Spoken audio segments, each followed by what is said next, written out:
Space, the final frontier.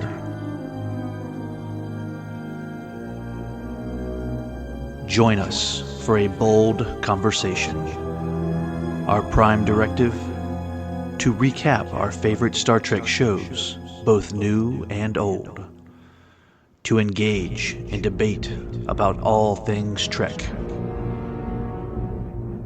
Prepare to energize with phasers set to stun.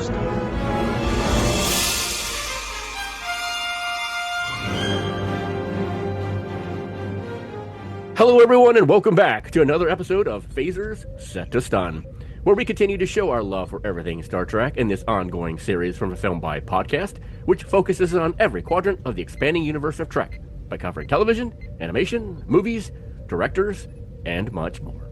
Plotting the course, as always, is your core Trek crew. I'm David Burns. I'm Scott Hoffman.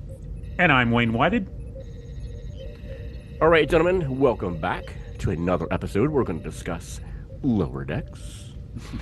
Red alert to all of our fans out there. This episode is full of spoilers, so if you haven't seen this episode, please go do so, and then come back to join us. I know we will be waiting for you. All right, gentlemen, episode 7, Fully Dilated, written by Andrew Muth and directed by Megan Lloyd, who has been directing a few of these episodes, I have noticed. Yeah. Really enjoyed this episode, but Wayne, why don't you go ahead and tell us what it's about? Mariner, T'Lyn, and Tendi beam down to the planet Dilmer 3, a planet where an anomaly causes time to move at a much faster rate, to look for technology which has inadvertently landed on the planet, and to keep it from influencing the civilization living there. The piece of technology ends up being the head of Lieutenant Commander Data from a parallel universe where everything is purple. Of course, their mission doesn't go without problems, the first caused by a snoopy local named Snell out to uncover them, and the second by Boimler and Rutherford themselves, who accidentally spill their fancy drinks on the transporter console, stranding the team on the planet. Damn you, Snell. Damn you! Always lurking. Always lurking. Guys, I really enjoyed this episode. You know, we're getting to see the Fisher again. Obviously, we get a glimpse of the Purple Enterprise that came through. Purple. Yeah, purple. When they said that, I just busted out laughing. I mean, okay, all right, we're just going to go crazy with it. Let's do it. And the fact that we got Brent Spiner back, that was a surprise. Made my day. That was a surprise. Yeah. I saw nothing at all leak about that. So when he spoke, I'm like, oh my gosh, it really is him. That was cool. Yeah. Actually, when he first spoke, I didn't recognize his voice entirely. Mm-hmm. It was like a certain phrase that he said, and I'm like, that's Brent Spiner. But for a while, I was like, are they having somebody else do that? That'd be a weird cameo. I just thought it was just going to be a head they're going to carry around the whole episode. I didn't think they were going to turn it on and let it speak. Yeah. I was like, come on, they didn't get Brent Spiner. Yeah, and then he started talking about, oh my god, it is.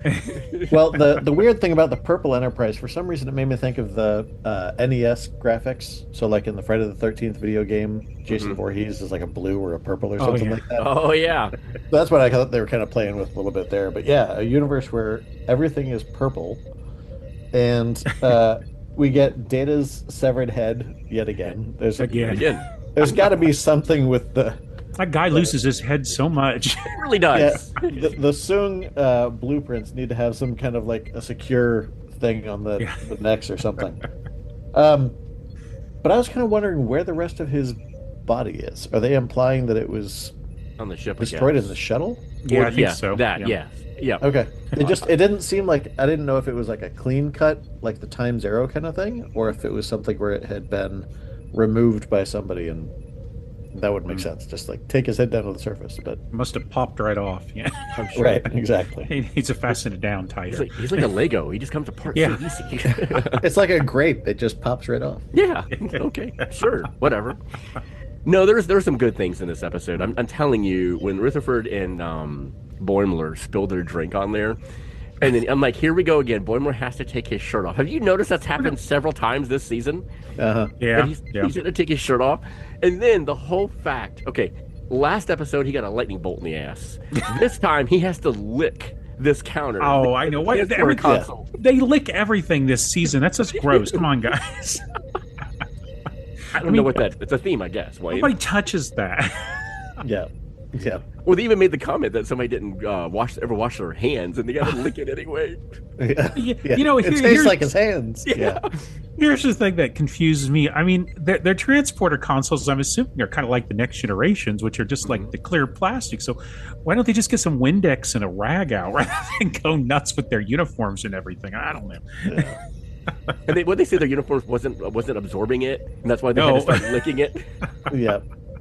And didn't he gets like a shrimp in his hair or something like that? In an eye. Ridiculously A shrimp elaborate. in my eye. Yeah. Yes, that was absolutely hysterical. But then we get the girls' trip, where we get Mariner, we get Talin and Tendi, who go down on this planet where time is a little bit different. Obviously, we've seen that kind of before. I think Voyager had an episode about that. Yeah, I think they even mentioned it, don't they? Yeah, there's a couple references. Yeah, Wink of an Eye is the episode, which is a great episode. It's one of my probably top 10 favorites of Voyager. It's a great concept. Yeah, and I love Mariner mentioning the episode about Picard with the probe. Yeah. Yeah. Because that is a fantastic episode. We've discussed in Phaser Set the Stun when we did the Next Generation series. And I'm glad it came back. And it was funny that she was looking for a flute. I gotta find a flute. I gotta find a friend. Looking for an inner light moment. Yeah. Yeah. That was so good. So good. But I think, to me, what I appreciated and love about this episode was the stuff between Talin and Tendi. Yeah. And that clearly the episode was kind of really focused on that, because Freeman obviously wants a new science officer, and they were battling for it. At least one of them thought they were battling for it. And, and Talin has really surprised me a few times. Remember when she did with Rutherford about the shuttle, remember? Yeah. And then she found out the only reason why he was taking forever on that shuttle was because of spending time with Tendi, remember? Yeah. And then she blew it up, so they had to start all over again. Or took it apart and had it and do it all over again. I feel like this is that same kind of situation here, where Tendi is like all gangbusters here, of like she wants to be the science officer. She's forgetting her friendship with Talon, and Talon's like, hold on, I just want to rekindle our friendship. I love that. I thought that was really special in this episode.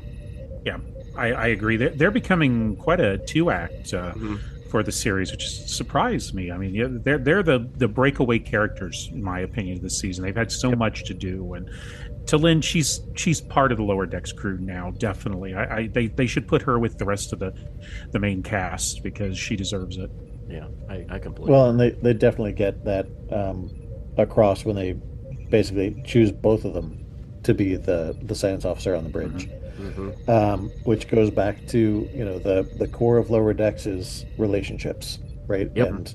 And recognizing it's not just about calling it a tie and letting them both have the position. It's knowing that the two of them are powerhouses, but they're even more powerful together as a unit. Yeah. And it comes back to that theme that we've talked about multiple times this season of just be who you are, Right. And that comes back so much in this season. And I do love that, because that's a good message for everybody, Yeah. Don't try to hide who you are, and communicate with somebody. If she would have just communicated with Talon, it would have been a whole different story, Right.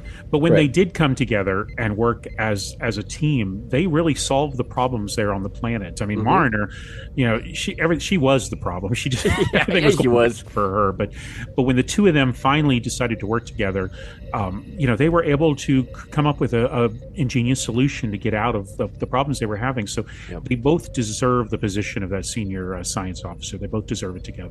Yeah. When she asked her, Data, chew these ropes off. It's like, that's not my normal parameters. It's like, well, I have seen Worf do it before. Yeah. Well, and the fact that they took her on that kind of journey where she kind of emulated what Data was doing in Time's Arrow, right? Where she creates the hand crank that, Oh, yeah. repowers him. But it's almost like she's going into a kind of a Dr. Frankenstein kind of mad scientist arc. Yeah. Because she's letting her panic and her anxiety kind of take over what she's doing. Yeah. Right. It would have been interesting to see what would have happened further on if they would have drifted further apart. But I'm glad they were able to reconcile things, and it looked like Talin was handling it famously, which I'm sure was frustrating Tendi a lot more, obviously, but. And the fact Data is the one who comes up with the solution. Yeah. To Freeman of like, hey, you got two incredible science officers. we can't pick between these two. I mean, we didn't see that message, but you knew that's where it was going. Yeah. So they get both of them get the job. I love that. That was awesome. There's also a nice little nod where Mariner is talking to Data's head, and she talks about him like being one of her favorites and all this other kind of stuff. I'm sure there's probably a little bit of Tawny Newsome herself coming through there, and that had to be a great moment. I hope that they had moments in the recording booth together. I don't imagine they would have been separated, but hopefully they got some time in person. Yeah, well, we still don't know what exactly is going to happen with this overall season storyline, but we definitely, I think we can pin it down now that it's the feeling is the whole thing is about being yourself. Yes. They've dragged that in almost every episode, about this, and when these characters are themselves, they succeed, and I think that's where this season is leading to. And I think that's a good message for lower deckers. I think isn't that where it really should lie and be when you're learning something that you don't know and you're trying to succeed at it. That's a great message, and I see why they're pinpointing on that. I really, really do like that. I do. Another thing that I really like is the fact that the Purple World, Geordi and Data are still really good friends. Because I love when he says, "I need to get home to Geordi. He's my best friend." I was like, "Oh, okay." Well, he also needs him to go out and find another, B4 or some other kind of, replacement unit for his body. Yeah. Also, I also want to point out that remember a few episodes back where we were looking at something else that was from the alternate universes, and we made notice that the uniforms were wrong. Yeah, you'll notice that the Enterprise is still the Enterprise D here. That's true. I still think I said back then that I think there may be some sort of time involved. Time differential or whatever, but I still say that because obviously things are, other than being purple, everything is running very similar to the way the regular universe is, but we still have this old Enterprise. So I still saying that there's something time wise is going on with the story. I think you're right. Even Ransom, I was like, the purple D. Yeah. All right. No, good stuff. All right, so let's talk about some Pip-worthy moments. Which character we thought stole this week's episode? Wayne? Well, this was really hard to choose because so many of them had such great things, but I'm going to cheat a little, and I'm going to say T'Lyn and Tendi. They both get the spotlight this time because I can't choose from either one of them. They're great together, and they work together perfectly as a team. It just seems when everything was going wrong with everybody else, they became the solution to the problem, and they ended up with the promotion together. So they're the lower deck team now. Yeah, I get that. You're perfectly right on that. I can argue with that, even though it's a Hoffman answer. I knew you were going to say that. Yeah, hey, TM. But no, good answer. Scott, what about you? So I agree with that, but I think I was leaning more toward T'Lyn in this one. She was fitting in famously with the culture. She was probably about 6 weeks away from running it completely, honestly. Yeah. But I love the fact that she, with kind of ego removed from the equation, she was so willing to help Tendi through the situation, but also recognize that there are things that she can learn from Tendi to better herself without changing herself, right? And I think I completely agree with what Wayne's saying, like, especially with the way they set up this season where Boimler is constantly pursuing his, ideal version. It may be that we see, a slightly future version of them or something else where it kind of shows who they feel like they think they want to be, but not staying true to who they are. I think T'Lyn has really carved out her own space, separate from the core lower deckers we've been kind of growing up with, so to speak. So I'll go to T'Lyn. Dave, what about you? Rutherford's beard. No, I'm kidding. Totally kidding. No, it's definitely both answers here are fantastic. Even though Wayne cheated. I think Tendi and Talon both are fantastic answers, but I have to kind of lean with you, Scott, with Talon, because she's working her butt off just to try not only to be a science officer, to succeed at that, but she's also working really hard to be a friend, even though it went unnoticed for a while. And then she even admits her faults. She was completely open and honest with herself. When she finally made Tendi realize that, what was going on, and telling them, well, I was just wanting to spark our friendship again, but, I'm going to probably withdraw my application because of these very reasons. Yeah. I like that honesty, and I thought that's what made her go a little bit past Tendi when it comes to the Pip moment for this episode. Yep, it's a good point. Yeah, it is. So let's get into that turtle lift with the Lower Deck team. Who would you join in the searches for this episode? Scott? So for me, it'd be Tendi. So to pick the other side of that equation, just because she gets to interact with the Grimace flavored Data, and if they had other conversations, I mean, they spend a lot of time together. I think that would have been a fascinating conversation to listen to. Wayne, what about you? No, I absolutely agree with you. I'm choosing Tendi too, for pretty much the same reasons. She could spend all that time with Data's head. I'd love to spend time with Data's head. She's brilliant. She gets him out of trouble. She's promoted one half of the senior science officer. It's a great double act. I would love to be her and in her position.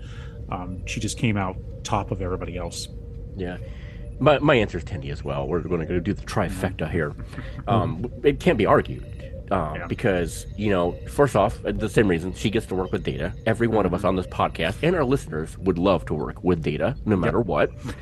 And the fact that, her realization, maybe down the road, this is going to make her, when she's starting to go into that mode where like, oh my God, I got to be better than everybody and I got to do this and do this and do that. She's going to stop, slow down, and realize, wait a minute, maybe I should talk to these people first, which is going to make her a better officer. So yeah, definitely Tendi, for sure. So good pick on all that, guys. Very good pick. Yeah. All right, I know this is Wayne's favorite part. Let's talk about the deep cuts, the Easter eggs of this episode. Wayne, what did you find? Well, there were a lot of quick comments and mentions on this episode, so I'll try to summarize here. First off, I noticed that T'Lyn made a comment about she's very sensitive to odor. That's part of the lore. Was established on Star Trek Enterprise that Vulcans are very sensitive to smells. Another thing is the spot they chose down to beam down on Dilmer 3.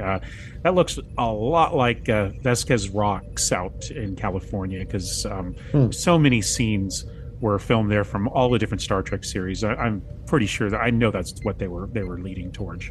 Good catch. And of course, we mentioned this isn't the first time Data's lost his head. He even mentions in it a couple of times about being rescued in 19th century San Francisco. We all know where that comes from. Marner also mentions that being in a Carbon Creek situation. This is a reference. There was an episode of Star Trek Enterprise that was called Carbon Creek. It was where T'Pol's ancestors crash land on Earth in the 20th century Pennsylvania, and she tells the story. Marner also mentions the Edo, that scantily clad race of beings from the TNG first season episode Justice, our favorite episode from that first season. Plus, there's a mention about Worf, and there was just so many mentions, but those are the big ones that I found. No, good one. Scott, did you find anything different? No, he's got the whole thing. I think one of the things that I just found interesting was when they got to the down shuttlecraft and they were basically phasering out every piece of it. I don't think I've ever seen them really do that before. So I wanted to ask in the Easter egg section if that's typical or. I would say, well, see, they were there to recover or make sure that any Starfleet technology didn't get into the hands of the civilization because they don't want to influence the whole Prime Directive thing. Right. So that would make sense that, since they couldn't exactly get it off the planet, probably just destroy it. Yeah, that would make sense. I think that would be protocol, even though we've never really seen that before. Yeah. I think that would be protocol. I mean, I think we've seen an episode, I can't remember which one, but where they were beaming some of the items back to the ship. Yeah, that's right. On a planet. So that was. I don't remember what that was. I can't remember. But, But this one, they were decided to go and destroy the stuff, obviously, except for Data's purple head. Well, with the fact that they were trapped there for a while, and who knows how long. I'm not really sure exactly how long they were on the planet, considering the time was changed. But yeah, it was probably the best thing to do. Yeah. I think was it a year? I could have swore I heard a year something at like the that. end. Yeah, I think it was, yeah. Yeah, I think Mariner might have mentioned that, or somebody mentioned it. Yeah. But anyway, no, good catches, Wayne, on all of those, as always. I always look forward to see what you caught, and some of those I didn't even see. So Yeah, fantastic. Yeah, and it's very similar. Like we've said earlier, this is very similar to another story from Voyager called Blink of an Eye. I love that episode. It's a really good episode. It has one of my favorite guest stars from that ever appeared on Voyager. It's sixth season, I believe, the end of sixth season. So, listeners, go find that episode and watch it. You'll enjoy it. Yeah, absolutely. All right, Wayne, Scott, thank you for joining me on another episode of Lower Decks, Phaser Set to Stun. It's always a good time with you two guys, always. Yeah. Likewise. Yep. All right, listeners, our channels are open for communication. Tell us what you thought about this episode. Who was your favorite character? What deck would you like to be with? Let us know by sending an email to afilmbypodcast@gmail.com or reach us online at afilmbypodcast.com. You can also reach us at all social media platforms. And if you're looking for more exclusive content and swag, send some platinum our way through Patreon. See you next time for another episode of Phasers Set to Stun. And remember, fans, be careful and don't get shrimp in your eye, especially around important equipment. Good one.